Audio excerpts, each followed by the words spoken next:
El Departament de la Generalitat creu que les infermeres i els infermers són un dels principals eixos de transformació del sistema de salut de Catalunya. A més, hi ha evidència científica que aquells sistemes de salut que han sabut articular des de la professió infermera han millorat l'estat de salut de la seva població i en especial de les classes més vulnerables socioeconòmicament. I a més, aquest és un dels nostres objectius. Es van posar a treballar conjuntament amb l'Organització Mundial de la Salut i el Comitè Internacional d'Infermeria per elaborar la campanya Nursing Now. Aquesta campanya què és el que pretén? Pretén visibilitzar les infermeres, impulsar, enfortir i desenvolupar la infermeria globalment. Per què? Per millorar la salut a escala mundial elevant el perfil i l'estatus de les infermeres a tot el món, influenciant en els governs, en els polítics i en els gestors per tal que inverteixin en infermeria perquè utilitzen les seves competències per millorar el nivell assistencial.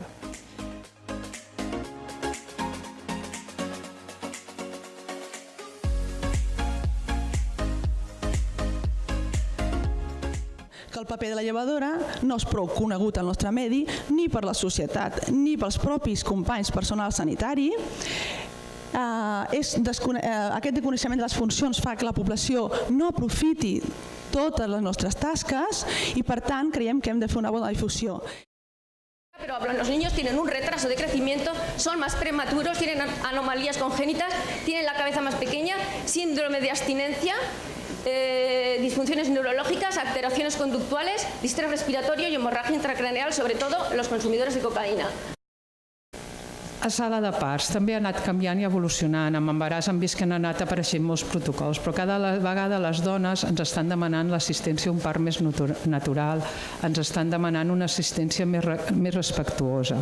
La corporació en aquesta línia ha elaborat el pla de naixement que explica una mica què els hi podem ofertar i les dones ens fan arribar el que elles voldrien i així els podem acompanyar una mica de la manera que elles se senten més.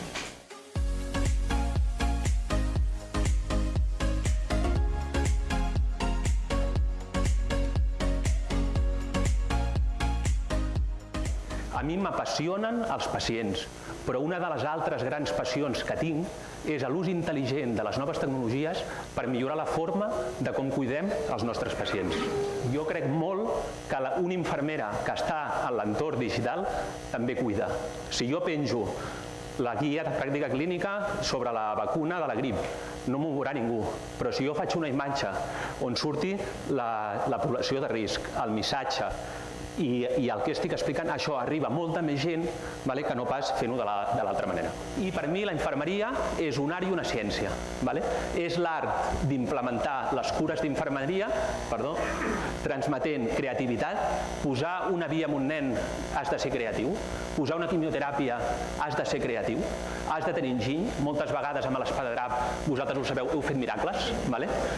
Hem de també tenir imaginació i la presència, a l'estar al costat del pacient i la família, el que es diu la presència infermera.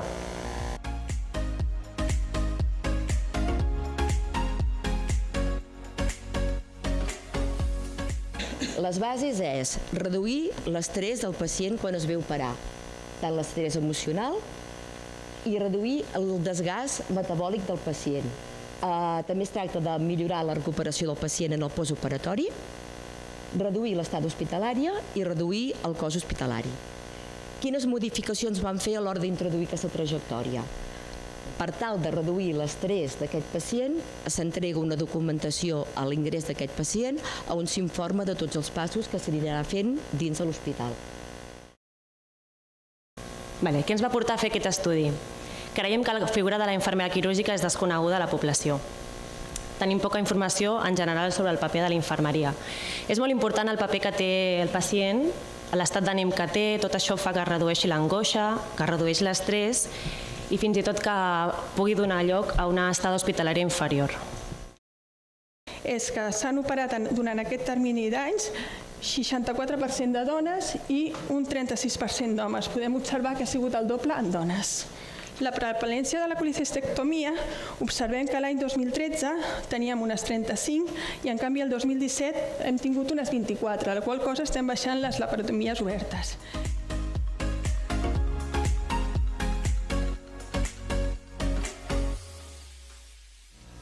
I nosaltres el que volem promocionar, i sobretot avui amb les jornades, és que volíem perseverar una miqueta amb la importància de la prescripció d'infermeria, que podríem haver solucionat un tant per cent molt elevat de les infeccions d'orina si això estigués, ja està, ben protocolitzat, però si poguéssim arribar al final amb la prescripció, que és la gran feina que hauríem de fer entre totes, podríem haver solucionat un bon tant per cent, i així ho demostra que tampoc no es fan recidives si es segueix el protocol que pertoca. Ens hem d'oblidar, doncs, d'aquella figura d'infermera que el paternalisme la caracteritza. Darrerament sentim parlar molt el terme d'infermera pràctica avançada. Creiem totalment que la infermera domiciliària compleix els requisits d'aquest nou tipus de professional. Aquesta infermera està capacitada per liderar equips d'atenció al malalt complex, de gestionar casos, prendre decisions complexes i compleix les competències clíniques necessàries per fer l'exercici autònom professional. Mencionar que la pèrdua funcional associada a l'ingrés convencional, és a dir, a l'hospital, és un risc en pacients d'edat avançada que relaciona amb la malaltia aguda, amb la situació funcional prèvia i amb el curs de l'estada hospitalària, que l'hospitalització a domicili evita en part aquesta davallada escurçant el temps d'hospitalització, o sigui, evita en part aquesta davallada sempre que el pacient ha estat com a màxim 2 dies ingressat a l'hospital. A partir de passar més de 2 dies aquesta prevenció no és tan remarcable.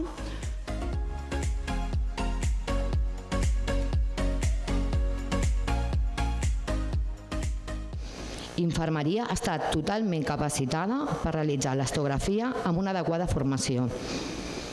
Permet una fàcil implantació, ja que no requereix de personal addicional per la seva realització. L'infermera, un cop formada, té els coneixements necessaris sobre les propietats i limitacions de l'elastografia, permetent obtenir una alta fiabilitat als resultats.